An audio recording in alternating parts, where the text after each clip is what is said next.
Bom dia, boa tarde, boa noite. Sabe-se lá que hora que você aí de casa vai estar ouvindo a gente aqui no Minuto de Geografia. Tudo bem com vocês, Adriano, Flávio? Como que vocês estão? Então, Flávia, você é a nova, você tem a preferência para responder. Tudo ótimo. Melhor Tá? ainda com as notícias novas que nós recebemos, mas nós vamos deixar para Ó, falar Olá. isso depois, né? isso, deu uma boa aliviada. Isso. Hoje nós temos aqui um convidado bastante especial e um pouco diferente daquilo que a gente está acostumado a trazer aqui no canal. E eu digo, a entrevista de hoje ela vai ser arrepiante. Quem é que está com a gente aqui hoje? O Lucas Mariano, que é professor de Química. Olha só, o Lucas é formado em Química pela Universidade Estadual de Londrina, também tem mestrado pela mesma instituição, é professor universitário e também da rede pública do estado de São Paulo. Inclusive, a gente deu aula junto, eu conto isso daqui a pouco.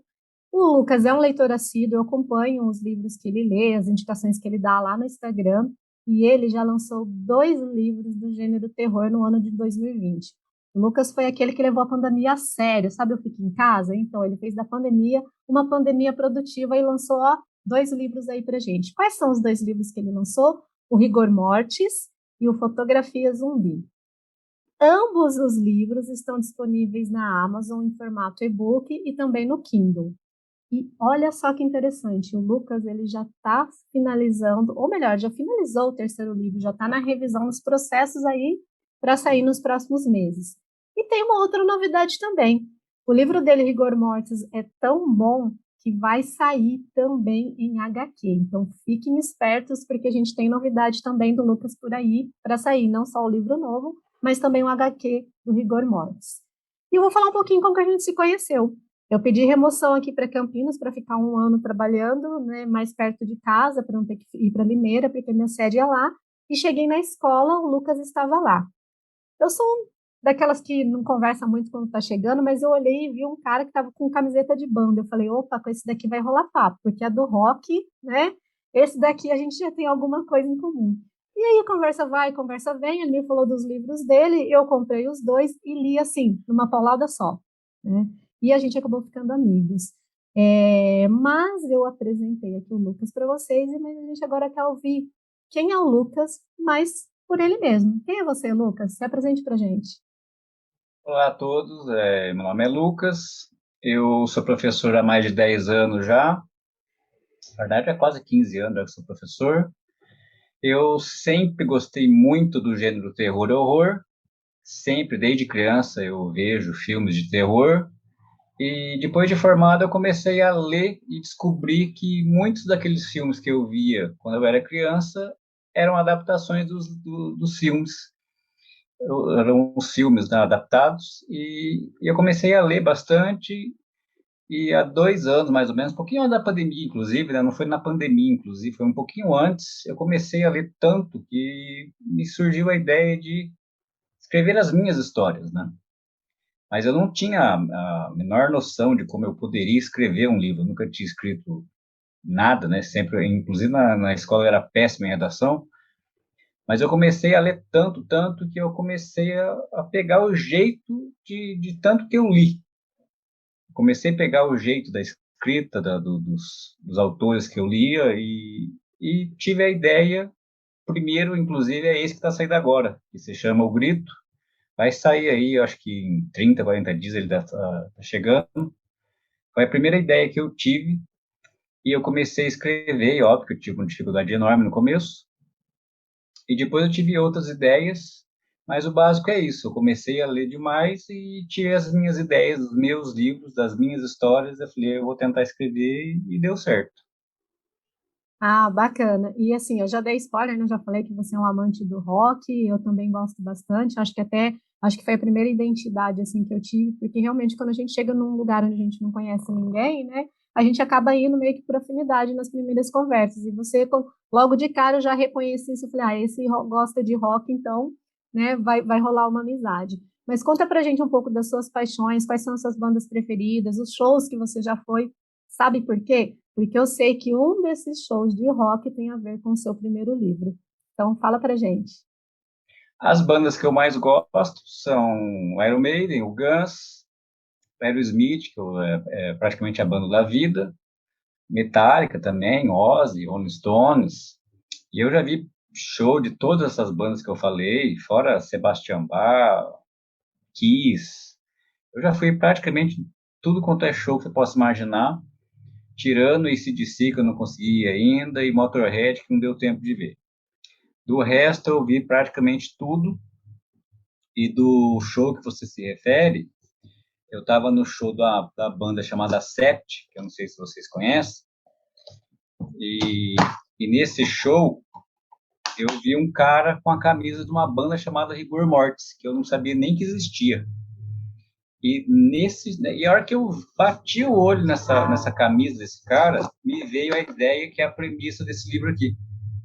Uma pessoa despertando, né, entre aspas, né, morta no necrotério sem saber que está lá.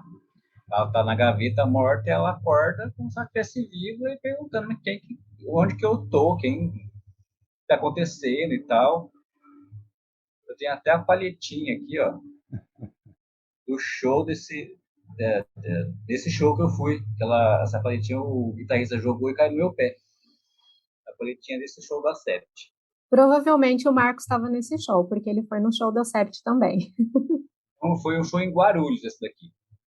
Ele foi em São Paulo que ele Foi em foi. dezembro de 2019. Foi bem na época que eu estava começando a escrever o grito. Estava ali nos inícios ali da. Aí eu tive essa ideia, saquei o celular do bolso, anotei para não esquecer, porque é assim quando você tem ideia de algum livro, algum conto, se você não anota, você esquece. Do mesmo jeito que ela vem, se anotar, ela sobe na sua cabeça depois. E uns dias depois eu parei a escrita do grito e comecei. E eu escrevi esse livro aqui em um mês. E eu não sabia nem como é que eu ia fazer, e foi surgindo as ideias, surgindo, e foi saindo, e ficou o livro que você conhece. Que eu conheço, que eu adoro e que eu recomendo. E eu comecei a ler esse livro, gente, na escola. Eu estava na escola numa janela, comecei a ler e fui lendo, e eu não consegui parar de ler. Eu só parei de ler porque eu tinha que trabalhar, tinha que dar aula, tinha que fazer outras coisas, porque eu acho que senão eu tinha lido o livro numa paulada só. E estudando agora para o concurso da Polícia Civil, né, para o cargo de perícia, eu lembrava toda hora dele, porque o nome do livro é Rigor Mortis, e a gente estuda os processos cadavéricos, o algor morte, o livor, né, e o rigor também. Então, eu até mandei mensagem, falei, nossa, olha, eu estou estudando aqui lembrando do seu livro. Então, Lucas, você já falou assim um pouquinho pra gente sobre o seu início aí da escrita, esse período de ler muito e começar a escrever. Eu queria que você falasse um pouquinho mais, assim, desde quando você escreve, de onde vem a inspiração para os seus livros? E você já falou um pouquinho, meio que um spoiler, que você era uma pessoa que gostava de ver filmes de terror. Então você era assim aquele adolescente que ia, pegava na locadora um filme e ia assistir escondido? Como esses filmes te inspiraram? Qual é essa relação com tudo isso? Os filmes, eu até trouxe alguns aqui. A Volta dos Mortos-Vivos, para mim isso aqui é o clássico dos clássicos dos clássicos. Isso daqui eu via quando eu era criança, nos anos 80. Tem outro aqui, Cemitério Maldito. Inclusive, eu tenho aqui, né, que depois o livro aqui do Stephen King, que eu fui descobrir que era vinha, né, do livro. Tem até o Funko Pop aqui, ó, do Gage, do gatinho dele morto. E outros filmes também, que tem diversos, mas esse daqui foi o que marcou demais, né? Christine também, que é sensacional também. Nossa, eu adoro esse Depois filme. eu li um livro também, que é simplesmente fantástico. Tem muito rock and roll aqui, para quem não conhece a história. E eu gosto tanto do Christine que eu tenho aqui também. A Christine aqui. E é isso, eu nasci em 79, né? Então eu cresci nos anos 80 com os filmes que passavam na TV, né? Hoje não passa mais, né? Passava na sessão da tarde. Passava Sexta-feira 13, A Hora do Pesadelo, Christine. Passava tudo na sessão da tarde, né? No SBT, ou mesmo à noite, né? E eu não chegava nem a alocar, porque eles sempre passavam, né? E eu não chegava a alocar escondido, não, porque meus pais locavam. Meus pais locavam e a gente via junto. Meus pais sempre foram meio preconceituosos com o rock, mas por incrível que pareça, não eram com os filmes de terror. Eu via com eles na sala, né? Hellraiser também, que eu gosto pra caramba também, o Clive Barker. De tudo que vocês possam imaginar, de Brinquedo Assassino também. De tudo que vocês possam imaginar, eu via. E a inspiração, acho que vem de tudo isso, né? eu gosto demais, né, de zumbi, né? Eu gosto tanto do tema zumbi que eu escrevi um livro de zumbi, né? E tem diversos filmes de zumbi, mas esse daqui, A Volta dos Mortos-Vivos, eu acho que é um dos mais clássicos, hein? E é quando os efeitos especiais estavam começando a ficar bons, né? Então ele marcou demais, né? A morte do demônio também, do Sam Raimi também, que passava na TV também. Eu lembro que passava até na tela quente. O terceiro passou, foi estreia na tela quente. Hoje não passa mais, né? Mas eu tenho aqui em casa uns 250 DVDs de filme de terror, todos já visto, revisto, trocentas mil vezes. Tem todos Sexta-feira 13, todos A Hora do Pesadelo, Hellraiser, Jogos Mortais também, que apareceu mais nos anos 90, ali, início dos anos 2000. E a inspiração vem de tudo isso daí. Stephen King, eu tenho aqui uns 70 livros dele, eu já li acho que uns 60, tá faltando só uns 10 para eu terminar. E a inspiração vem de tudo isso daí. Eu leio também, não leio só gênero terror, né? Eu leio um pouco de ficção científica também, tem Dan Brown, tem de tudo. O Drácula também, que é muito interessante também, para quem já leu, é fenomenal também. O Adriano, eu acho até que também o Lucas, ele representa bem algo que a gente comentou aqui na entrevista do Rogério. A gente é de uma geração que a gente gosta muito dessa questão da materialidade. Então, só ler não basta, tem que ter o livro. Só ler, ter o livro não basta, tem que ter o filme se foi feita uma adaptação. E aí, ele tem um monte de coisa aí na casa dele. Eu pedi depois para ele mandar as fotos e eu vou colocar aqui para vocês terem uma ideia de como que a coleção dele é muito grande, né, em razão dessa paixão que ele tem pelo gênero aí, terror, horror. E outra coisa que ele disse também, Priscila, que o Rogério comentou também, é, é o lado afetivo, né? Ele falou que os pais, seus pais, né, Lucas, alugavam os filmes, né? Então você tem assim, é quase que um entretenimento familiar, não interessa o que você está vendo, a família está lá, né? Não reprimia, não falava, não, isso é uma porcaria, não, via junto, então isso também cria um laço que fortalece, né? Eu acho que o fortalecer no sentido de dar mais liberdade e você lentamente, talvez, lógico, né? Você nem pensava nisso. Aí uma hora caiu essa paletinha no teu pé, veio uma ideia, e aí a coisa, né, deslanchou. A questão da pandemia foi só um contexto que acabou facilitando tudo isso, né? E é engraçado, né? Porque eu estava dando uma olhada agora que eu não tinha certeza. Eu não sou muito fã de filme de terror, eu sou mais da ficção científica. Às vezes eu não presto muita atenção nas classificações. Eu estava vendo se no Netflix tinha classificação terror e tem. Eu quase falei uma bobagem, porque cria-se um pouco também de preconceito contra determinadas temáticas, né? Então, e eu acho que tem muito a ver com o que você falou agora, né? Que naquela época estavam começando a surgir os efeitos especiais. Então, muito de quem assiste filme de terror vê para dar risada dos defeitos especiais. Tem um pouco disso também, não tem, Lucas? Sim, tem. O próprio que eu citei aqui, a Morte do Demônio, se você pegar os efeitos especiais, eles são tosquíssimos. Toscos até ao extremo. E hoje é um puta de um clássico do terror. É de 1981 esse filme. Você imagina o que, que era efeito especial em 81. Na verdade é 80, né? Porque até eles terminarem de gravar e tal, lançar 81. Os efeitos especiais são tosquíssimos, assim, eles são horrorosos. Aí lá para 83, 84 começou a melhorar bem, 85 aí já estava com Tom Savini, que desenvolveu uma técnica com látex e tal, aí começou a ficar bem perfeito mesmo. Primeiro, Sexta-feira 13, tem uma cena com Kevin Bacon, que acho que é um dos primeiros filmes que ele fez, Jason enfia uma flecha no pescoço dele, na nuca dele, e sai aqui na frente. E é muito perfeito, assim, para a época, 83, 84 ali, é muito bem feito, muito bem feito. Hoje, se você ver, você consegue ver a coloração do pescoço é mais escura que o tom da pele dele, né? Que era borracha. Mas na época, você tá no cinema ali, 1980, começo dos anos 80, você vê, meu, é muito perfeito. Aí foi isso que fez sucesso também, né? E as histórias em si, né? Elas são muito bem criativas, né? E não é só o gênero de terror também que eu gosto, né? Como eu citei, tem os efeitos especiais do Exterminador do Futuro, o De Volta para o Futuro também, o roteiro de Volta para o Futuro, eu até comentei isso numa live que eu fiz esses dias, eu acho que é o roteiro mais inacreditável que eu já vi na minha vida. ele tem detalhes, assim, ele é riquíssimo em detalhes. Você não consegue achar uma falha, você não consegue ver nada. A cada vez que você vê o filme de novo, você vê um detalhe que você não viu antes. Nossa, eu vi 10, 30 vezes, eu não... Agora que eu estou vendo aquela cena ali que tem um detalhezinho, é impressionante. Aí você começa a pegar essas sacadas. A Flávia tinha me perguntado quando eu comecei a escrever, eu comecei em dezembro de 2019.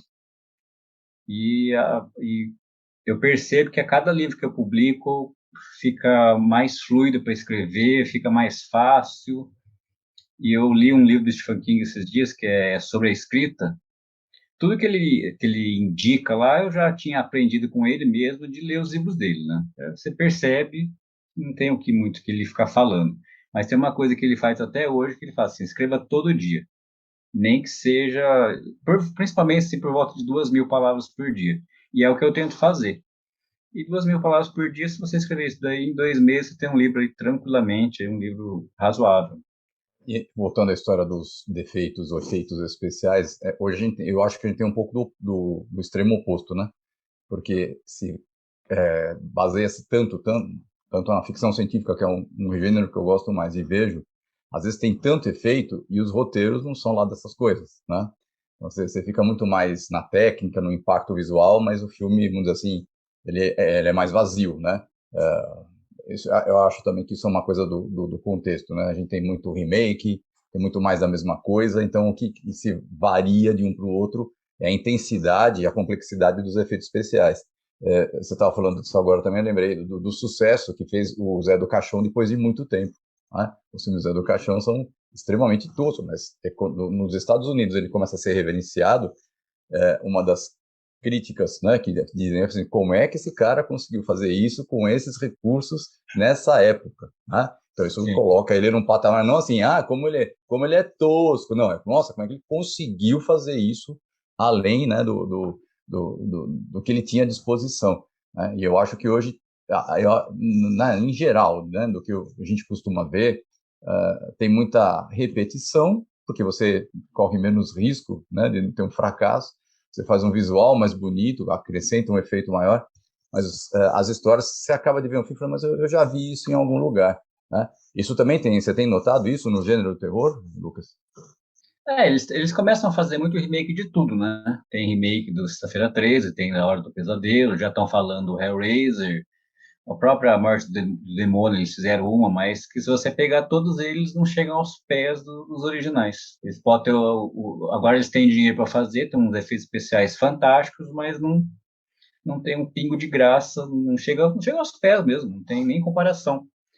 O próprio, eles refizeram agora, faz uns 2, 3 anos, aí, o Cemitério Maldito, também não chega aos pés também, nem se compara, nem se compara. A única coisa interessante do novo Cemitério Maldito é da premissa nova, que em vez do menino morrer, morre a irmã mais velha.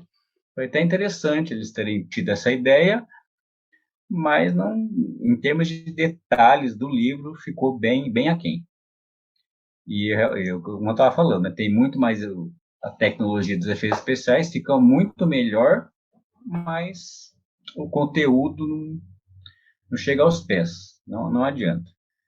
Tem uma Talvez questão não. econômica, né? Eles economizam nos roteiristas para despejar nas tecnologias, né? Parece que tem medo de apostar em alguma coisa nova. Não que não tenha coisas boas novas. Tem um filme que chama Um Lugar Silencioso, que é fantástico.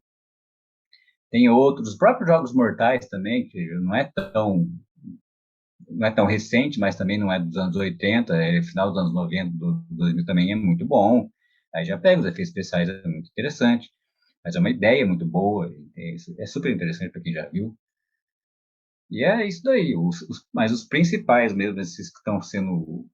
Não é só remake de filmes de terror, é remake de tudo, né? Porque os Tudo. caras têm a impressão que não tem mais criatividade, né? É incrível, né? A gente nota que, por exemplo, vai pegar o sucesso da Marvel recente, né? Eu assistia os heróis da Marvel quando eu tinha 6, 7 anos numa TV preto e branco, que era aquele stop motion, né? Era o desenho que andava, né? Não tinha movimento, né? Era uma foto, um dizer, não sei o que, um som. E Escrito muito do que eu Paul vi quando dava porrada, né? Dava porrada. Isso, os Pô, barulhos, pô, bam, não sei o que, né? o Mook em primeiro plano, né, para sentir aquela coisa. Adriano, a Flávia nem sabe o que que é isso. Não, por favor, né?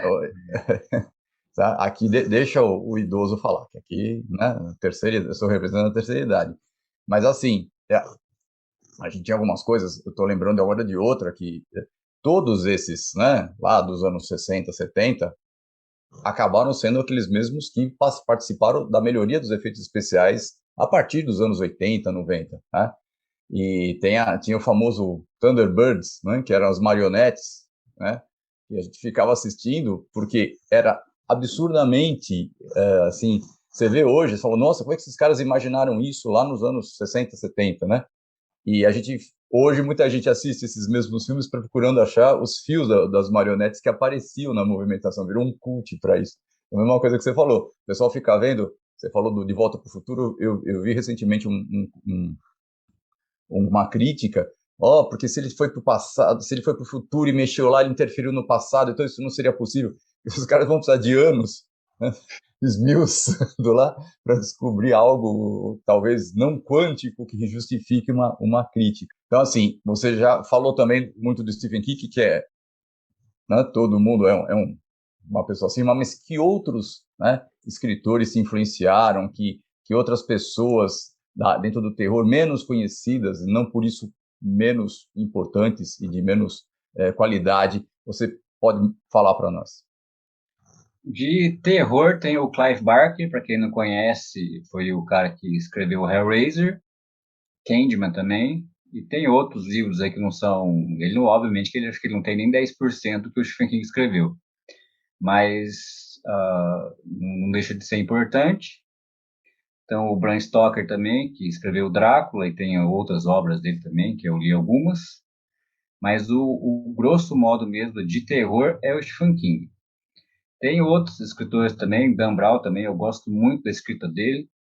É aquele livro que, para quem já leu, você abre o livro, lê 10 páginas e você fica completamente preso naquela leitura, e você quer ler até chegar no final para descobrir o que ele jogou ali no começo. E eu sempre achei tão ruim isso daí, falei, nossa, que coisa fazer um tipo de escrita assim, uma técnica assim, e foi exatamente o que eu fiz nesse livro aqui, né? Eu peguei o antepenúltimo capítulo, joguei no primeiro, e prende, todo mundo começa a ler e fala assim, por que aconteceu aquilo ali, e vai querer ler o livro até o final. Não é o que eu fiz no Rigor Mortis, porque o Rigor Mortis já dá essa premissa logo no começo mesmo, né? Todo mundo vai querer saber o que está acontecendo ali, como é que a pessoa morreu, porque ela está lá e tal. E tem outros escritores também, que não tem nada a ver com o gênero do terror, o Tolkien, do Senhor dos Anéis, do Hobbit, que eu li também, que é incrível, impressionante a escrita dele. Tem o próprio Harry Potter também, a J.K. Rowling também, é interessantíssimo também. O jeito que ela faz, que ela joga uma ideia lá no começo do primeiro livro, e aquela primeira ideia lá do primeiro livro, ela é explicada só no 7º livro. É muito fantástico aquilo. Próprio também a escritora Stephanie Meyer também escreveu a saga Crepúsculo, também é interessantíssimo também os detalhes que ela criou ali, é muito impressionante também, não é à toa que fez sucesso, é muito legal também, e outros escritores, e tem alguns nacionais também, tem É o isso que eu ia te Mauro. perguntar. Aí aqui, tem alguém aqui no Brasil que se destaque? Porque a gente já não consegue nem ouvir, né, de uma produção mais acadêmica, quanto mais de um gênero que às vezes é meio marginalizado, né? Meio marginalizado, não, é completamente marginalizado. Aqui tem o Mauro, que escreveu alguns livros também. Ele tem um livro muito bom dele, chamado Limiar. E não só de terror, né? Tem outros escritores nacionais também, Fábio Wing também, que escreveu um que chama Ameaça Esquecida também, que é tipo uma saga, tipo Senhor dos Anéis, né? Essas sagas completamente de mundos que são criados, né? E além do, do, do, do seu primeiro livro, né, Fotografia Zumbi, esse terceiro livro, de onde as ideias surgiram, né? Como é que você falou dessa inversão de pegar o penúltimo capítulo, jogar para abertura, né? Mas a ideia principal, de onde surge, como é que você tem esse start para pensar, isso aqui vai dar um livro, eu anotei, li, é por aqui que eu vou? Então, do Rigor Mortis foi como eu falei do show, né? Eu vi o cara lá com a camisa Rigor Mortis, me veio na hora, rigidez cadavérica, né? Que Rigor Mortis é rigidez cadavérica latina. E me veio a ideia, não tem muita explicação. A ideia veio na sua cabeça. Eu sempre vejo no final dos livros de Frank King, ele sempre escreve alguma coisinha, né? Como é que ele teve a ideia e tal. As pessoas sempre perguntam para ele, como é que você teve a ideia? E a resposta é sempre essa, você não sei. A ideia vem na cabeça da gente, não tem explicação. Fotografia zumbi, sabe aquelas máquinas que tiram foto? Geralmente a gente vê bastante em filme americano. Aqui em Campinas tem uma máquina dessa, pelo menos tinha, né? Não sei se ainda tem. Lá no Shopping Dom Pedro. E eu bati umas fotos dessa com a minha esposa e eu cheguei da faculdade morto de cansado, um dia à noite, bati o olho naquela foto e me veio a ideia na cabeça. Eu falei, bem que interessante, um conto sobre uma pessoa que vai bater uma foto lá e se transforma num zumbi. E eu anotei, mas eu não sabia o como que ia acontecer, o porquê que ia acontecer, com quem ia acontecer, se ia acontecer imediatamente, se ia demorar algumas horas.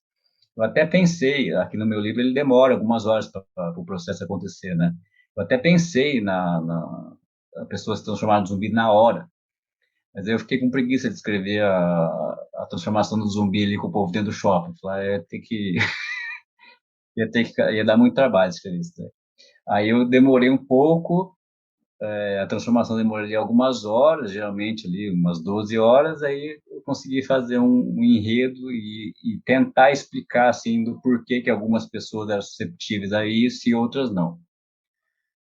Eu acredito que as pessoas gostaram, porque todo mundo que leu aqui, ninguém falou assim, nossa, olha que ideia interessante e tal. E eu sempre coloco, assim, algum tema, assim, que faz com que as pessoas fiquem pensando depois, né? Quem lê o Rigor Mortis fica pensando na vida depois, quem lê Fotografia Zumbi também, e quem lê o Grito, que é o meu próximo livro também, vai ficar pensando também. O Rigor Mortis e Fotografia Zumbi são ambientados em Campinas. O Grito, ele vai ser ambientado em São Paulo e na Baixada Santista, principalmente na Baixada Santista de Santos, Santos Guarujá. E é nos anos 60. Uma vez eu ouvi alguém falando assim, sai da zona de conforto de que você escreve um livro ou no passado ou no futuro.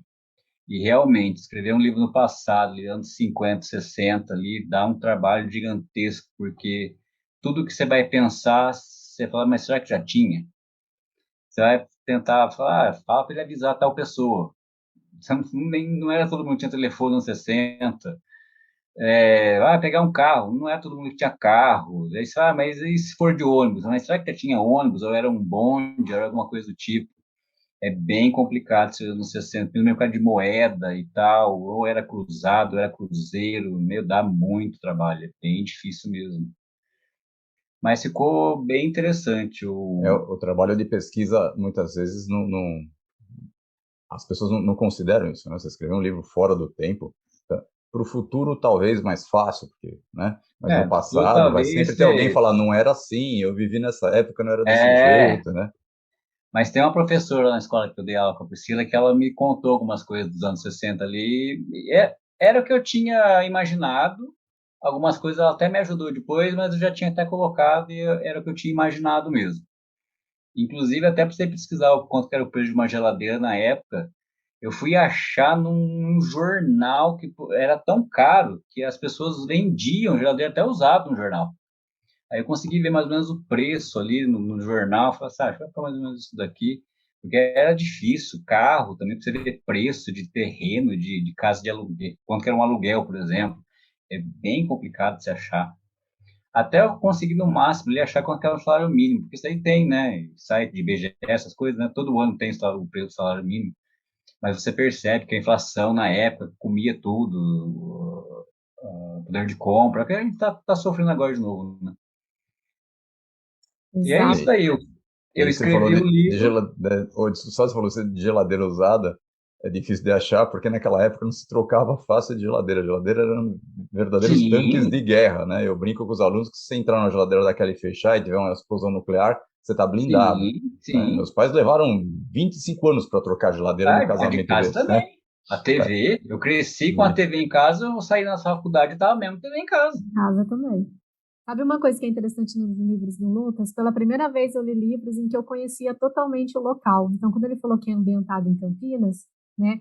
Isso assim, é muito diferente, gente, porque você vai imaginando os lugares. Eu cheguei até a perguntar para ele.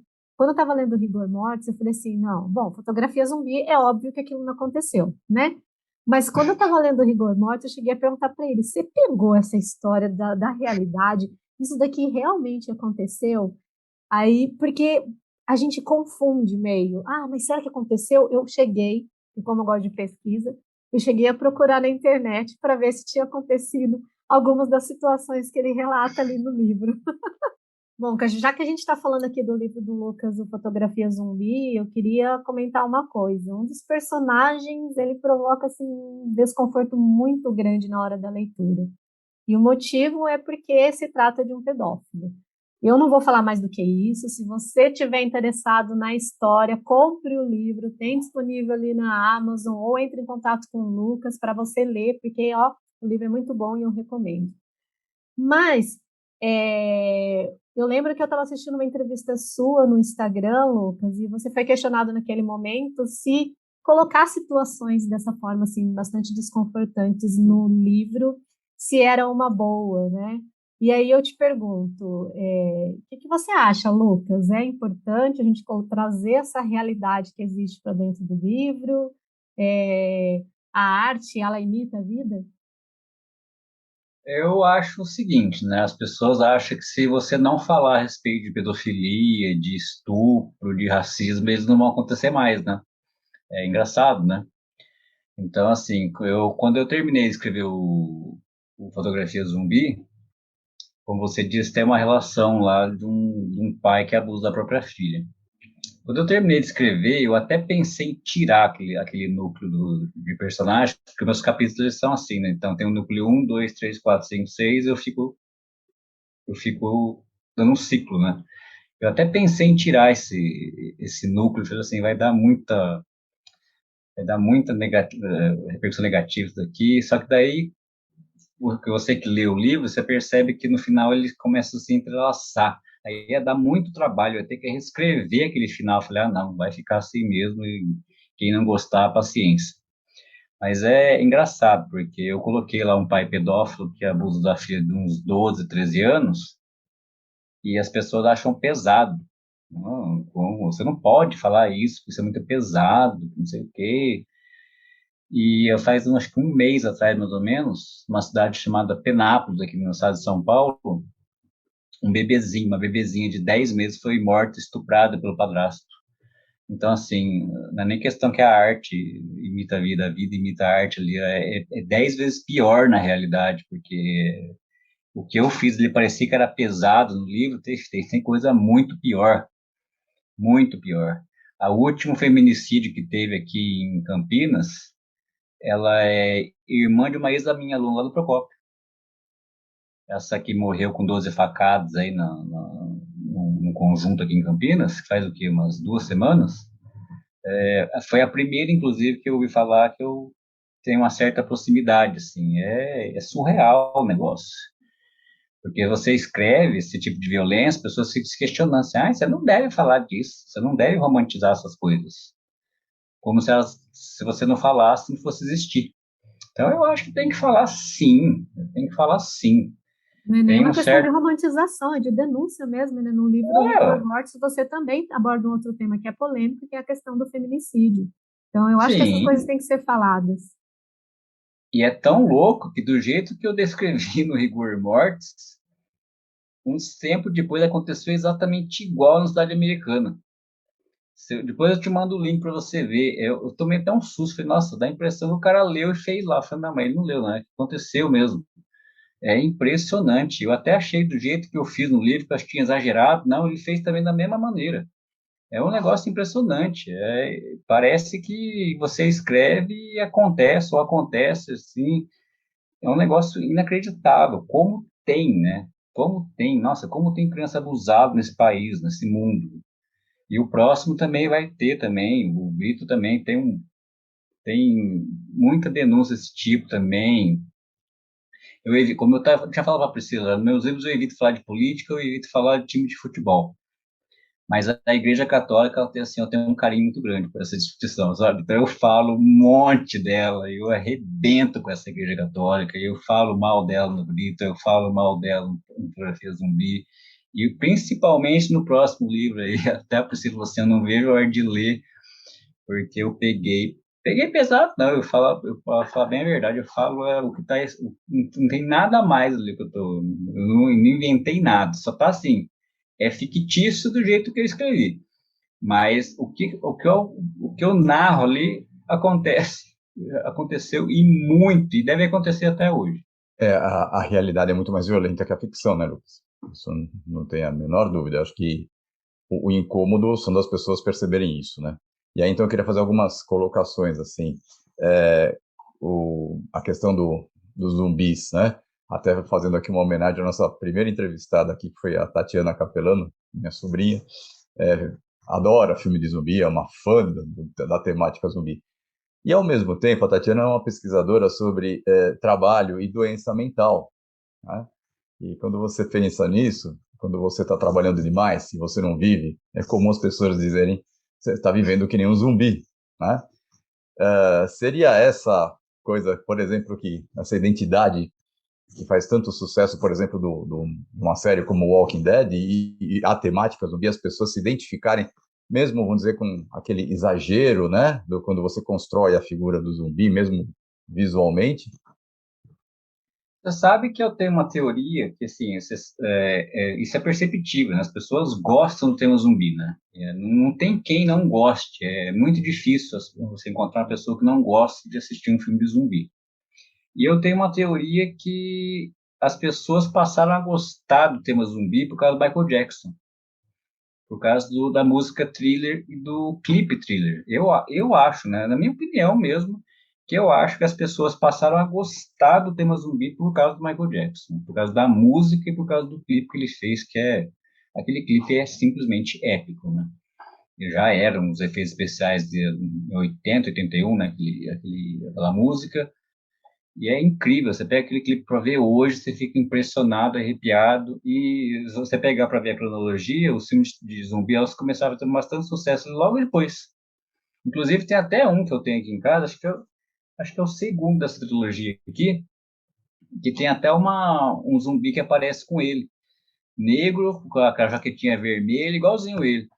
E é bem homenagem a ele mesmo, porque eu tenho a certeza que o gênero zumbi ficou famoso, assim, de ser procurado, buscado por causa do Michael Jackson. É impressionante, né? O que a música faz também, né? E outra coisa que você estava falando na questão da pedofilia, eu tinha um colega professor de origem japonesa, e ele falava que no Japão é muito comum mangás que lidam com a erotização infantil, né? E isso dentro da cultura oriental é uma forma de você, vamos dizer assim, atenuar a predisposição à prática da pedofilia. Você ver, falar, expressar, atenua. Enquanto aqui você fala, você é criticado por estar, de repente, incentivando, né? Que são caminhos opostos, e é interessante ver como eu acho que é uma cultura um pouco mais, né, milenar do que a nossa, certo? Não tem tanto, bom, agora, catolicismo nela, né? Então, isso é natural. Aqui no Brasil é até difícil de se achar, mas no Japão é muito comum encontrar esses mangás com erotização infantil, desculpe, né? Porque é uma forma de expressão. Isso, se você permite essa expressão, as pessoas não ficam com aquilo contido e, de repente... Sim, né? serve de discussão, né? Pra você abrir a discussão. Você pega uma sala, por exemplo, que lê o livro ali, você começa a discutir, pode ser que alguém esteja sendo abusado em casa que tome coragem de falar e contar. Isso é óbvio. E a gente sabe na escola que acontece com o padrasto, que acontece com o tio. Ali os funcionários da escola do Procópio, ali, eles relatam que as meninas vão tomar banho e às vezes até o próprio pai fica espiando na fechadura do banheiro.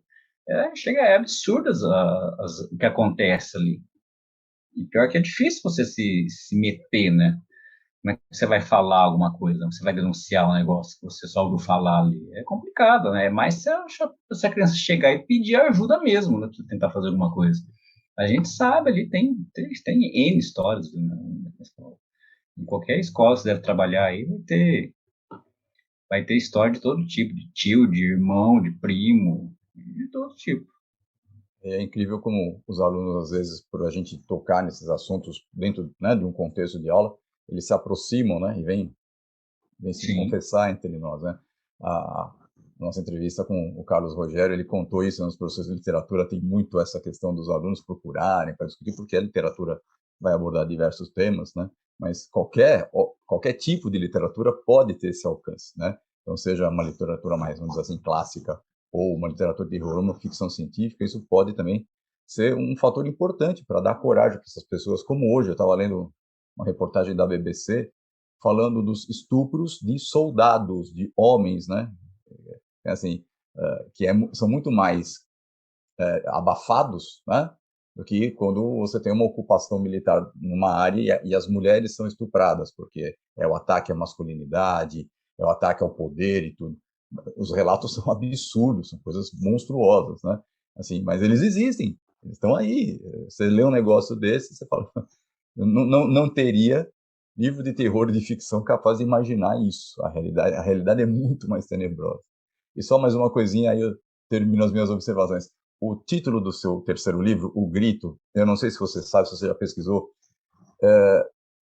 era o título de uma novela dos anos 70 que inaugurou a faixa das 10 da noite dos temas adultos na Globo. Era O Grito. Era um prédio, um edifício, do lado do elevado Costa e Silva, hoje presidente João Goulart, o famoso Minhocão, você tem tanto nome, mas ele vai ser o Minhocão sempre. E existia uma mãe com uma criança com alguma deficiência, e ela soltava um grito de toda hora, né, à noite. Isso incomodava as pessoas, porque despertava o grito interior contido de cada um. É isso que você quer despertar com o teu livro? Né, eu não conhecia essa produção. Depois dá uma O, olhada, você acha no YouTube, é interessante, é uma novela muito boa. Falar a verdade, aconteceu isso que eu sempre falo, né? Como o Stephen King tem muitos contos, eu não sabia se eu ia conseguir escrever um livro, né, muito extenso e tal, porque eu nunca tinha escrito. A princípio, o Rigor Mortis, o Fotografia Zumbi e esse livro que eu estou escrevendo, O Grito, eram para ser pequenos contos que iam fazer parte de um livro único. Então, ia ser um conto do Rigor Mortis, um conto, Fotografia Zumbi, um conto do Grito e outros um outro que eu já escrevi. Aí, quando eu tive a ideia do Grito, foi um colega meu que me falou da época dos anos 60, que você falou lá da geladeira de não trocar, não era nem questão de geladeira não trocar, tinha gente que não tinha geladeira. Né? Nos anos 60 já era caríssimo uma geladeira, era praticamente, acho que era mais fácil comprar um carro, comprar geladeira, era absurdo, era caro demais. E as pessoas comiam bacalhau, porque não estragava. E comia bacalhau todo dia, porque era assim, era ridiculamente barato o preço do bacalhau. O povo pegava de caixa fechada no Mercadão em São Paulo. E ele falou que ele comia bacalhau assado, bacalhau frito, bacalhau de bolinho, que a mãe fazia bacalhau no almoço e na janta. Eu não aguentava mais ver bacalhau. E me veio essa ideia de escrever um livro sobre isso daí.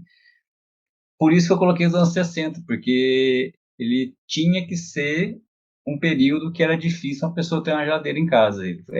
Foi só por causa disso que eu escrevi os anos 60.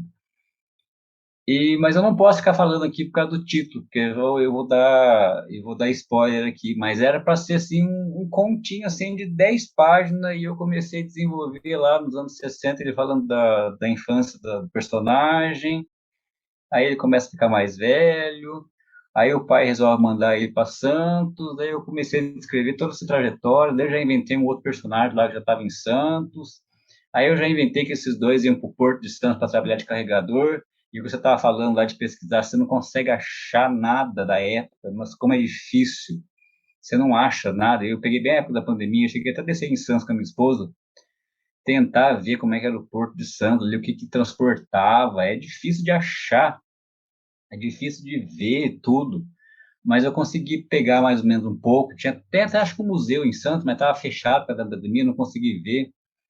Aí eu coloquei o Guarujá também no meio da história, por causa da balsa, que é muito importante também no livro, a balsa que faz a travessia de Santos-Guarujá, né? Apesar de ser um trajeto muito curtinho, né? 400 metros só, né? Que distancia Santos e Guarujá. E desde que eu sou criança, e essa professora da escola me disse também que desde quando ela era criança, escuta-se falar da ponte da Santos Guarujá, que nunca vai ficar pronta, não adianta, esquece isso daí. E eu fui vendo que a balsa, ela tem um FB e o número, que é mais ou menos da época, né? Que é ferry boat, em inglês, né? E o número dela.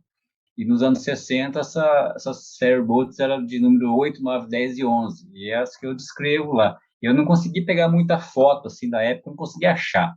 Cheguei até a perguntar lá naqueles passeios turísticos históricos que tem lá, né? E tem uma estação também, que quando o povo descia de São Paulo para Santos, que não sei se alguém conhece Santos aqui, chama Estação do Valongo. Não sei se vocês conhecem. Ela é muito bonita a estação, ela tem até hoje, ela não funciona mais como estação, porque praticamente não existe mais viagem de trem, né, de passageiro, só de transporte de carga, mas ela está reformadinha lá, ela é muito bonita essa estação. Eu desci, inclusive a estação, a capa do livro é a Estação do Valongo, com os trilhos de trem passando atrás, assim, vários assim, cruzando, assim, porque vira e mexe, tem os personagens que estão subindo para São Paulo ou descendo a Santos, então tem vários trilhos cruzando e sempre estão passando pela essa estação do Valongo, que hoje, na frente dessa estação do Valongo, é o Museu do Pelé. Para quem conhece ali, eu já tive a oportunidade de ir ali, o Museu do Pelé ali é impressionante de como é bem feito. Eles pegaram uma construção muito antiga, deixaram só as paredes, que é histórico, né? Acho que eles não podem derrubar, mas o museu dentro dela é maravilhoso, assim, tem elevador, é muito bem feito. E o que tem, e o acervo que tem lá dentro, nossa, não tem nem preço, cara, o acervo. É todas essas coisas pessoais do Pelé que tem lá dentro. E é bem em frente à estação do Valongo. E do lado onde fica o porto a estação, ela fica exatamente do lado do Porto de Santos. Algumas construções que tem hoje lá estão todas caindo aos pedaços, porque muita coisa se foi deixado em cair em desuso ali. E eles até falaram para mim lá que tem um projeto para restaurar tudo aquilo, mas vai saber o que vai acontecer, né? Eles conseguiram fazer com o prédio que abriga o Museu do Pelé hoje. A estação do Valongo também está completamente restaurada, é linda aquela estação. Se vocês puderem pegar depois aí para ver. Ela tem 3 torres, assim, a do meio tem um relógio gigantesco e tá, na época, acho que ela era o ponto de chegada mesmo na cidade para quem estava vindo da cidade de São Paulo. E é isso daí, eu não posso ficar falando muito do título porque eu vou entregar. Eu fiz a descida, eu desci para Santos algumas vezes de trem, tá vendo, Priscila? Tem que entregar aqui também, né? É comum você fazer essa viagem, é uma viagem linda, porque você passa pela serra, e eu acho que o ambiente ferroviário é um ambiente que também te inspira muito, muita história de terror, né? Ele tem uma coisa meio a estação de Paranapiacaba, no Alto da Serra, né? Aliás, uma cidade que ambientou um filme sobre, um filme não, uma novela, né? Drácula, da Bandeirantes, fez um sucesso tremendo, né? Ambientou uma novela sobre vampiro, né? Aquela cidade, a cidade de estilo inglês, toda de madeira, névoa, né? Na época ninguém dava nada, a Bandeirantes nunca foi um canal que fazia, imagina, competir com a Globo, e fez um sucesso absurdo. Tanto que a Globo mais tarde fez meio que uma paródia sobre vampiros. Mas aquela novela, você vivia o clima de um filme de terror, um filme de vampiro mesmo, né? Então, assim, eu acho que tem muita coisa, que nem você falou, né? Eu falei meio marginal, você falou marginal por completo, mas é por uma questão, assim, idiota, né? Você pode usar as diversas formas de literatura para atingir, né, Não, lá dos objetivos mais Estados diferentes, Unidos né? nos Estados Unidos e Canadá, eles têm aquelas congressos de terror, porque lá, assim, é cultura, né? O povo aqui não entende que aqui no Brasil o gênero terror ele é cultura. Lá não, lá eles entendem isso, eles vendem isso. Tem congressos maravilhosos, que é as Comic Con, né? Tem Comic Con de terror lá, que é absurdo. Tem os atores que fizeram os filmes, Sexta-feira 13, A Hora do Pesadelo, de Brinquedo Assassino, de todos os filmes.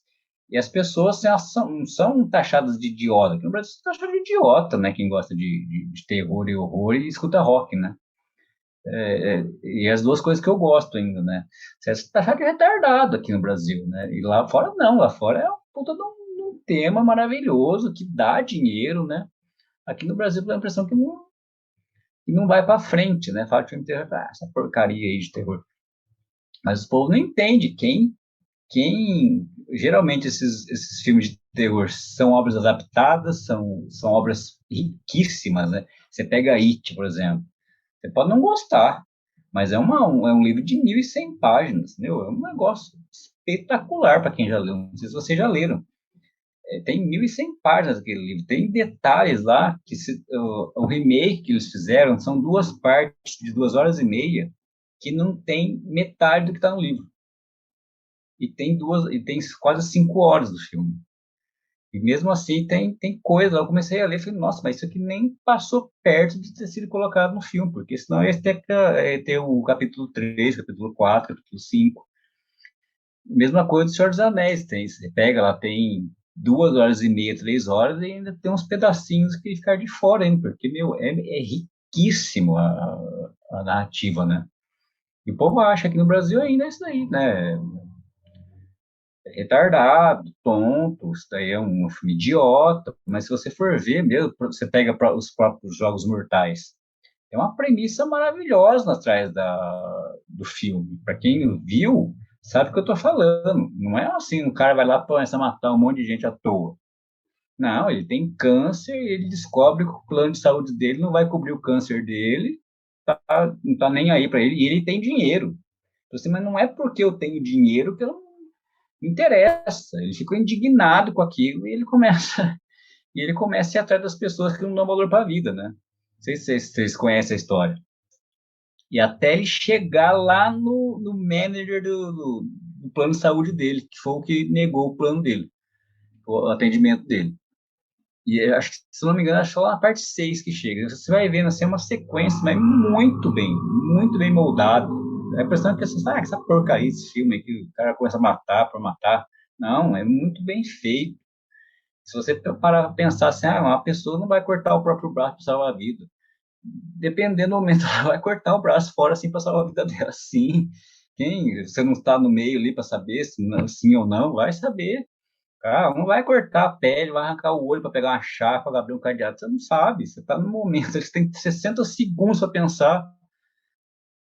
Teve o caso de um escalador nos Estados Unidos que ele sofreu um acidente e ficou preso pelo braço numa fenda de rocha. Sim, e Ele, ele ele, cortou o braço. ele cortou, olha, com um canivete, que é o que ele tinha, e foi andando pelo deserto até chegar no lugar. Quer dizer, a gente não tem dimensão do que nós somos capazes de fazer em determinadas Sim. situações. Então, Lucas, você falou da sua experiência, e é muito legal ouvir aqui você falando sobre como você começou a escrever, as suas inspirações. Agora eu quero trazer para uma questão de ordem assim, prática, digamos assim, para você falar um pouco mais sobre quais são as dificuldades de um escritor no Brasil, né? Principalmente desse gênero, os livros de terror. E eu queria que você comentasse um pouco como é o processo, a escrita, o lançamento, isso que você falou de escrever pelo menos 2.000 palavras por dia, quais são essas fases, o que você achou mais difícil, o que é mais fácil, a parte de custo, por exemplo, tem algum tipo de incentivo para esse tipo de literatura, algum financiamento, algum incentivo público? Fala um pouquinho dessa parte para gente. Dificuldade, todas as dificuldades que posso imaginar. As editoras aqui do Brasil, elas não são propriamente editoras, eu fui descobrir isso na pele. Elas são gráficas travestidas de editoras. Elas só produzem o seu livro ali, imprime uma quantidade de 50, 100, 200 exemplares, e você que se vire para vender. Ela só fala que vão colocar nos marketplaces, nos americanos da vida, Amazon, Submarino, mas coloca um link lá que eu mesmo posso fazer, eu mesmo posso pedir para colocar. Não divulgam nada, nada, nada As livrarias aqui em Campinas, eu fui atrás de livrarias, levei os meus livros lá, não deram a mínima, não estão nem aí também. Sobre, assim, escrever o livro, por incrível que pareça, é o mais fácil.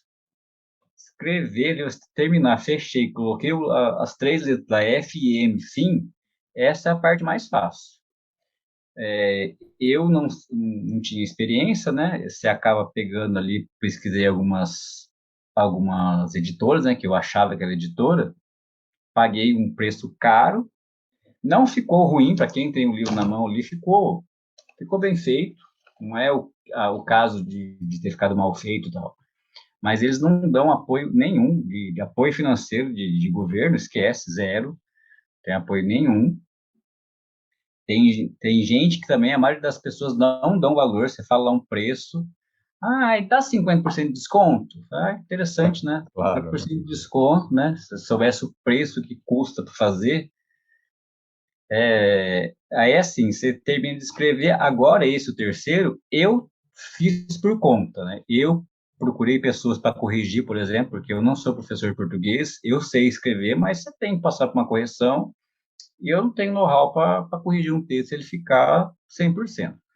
Então, eu busquei uma pessoa para corrigir, ela terminou de corrigir, e o Mauro, que eu citei lá, que é escritor de terror, ele também manja de fazer a diagramação.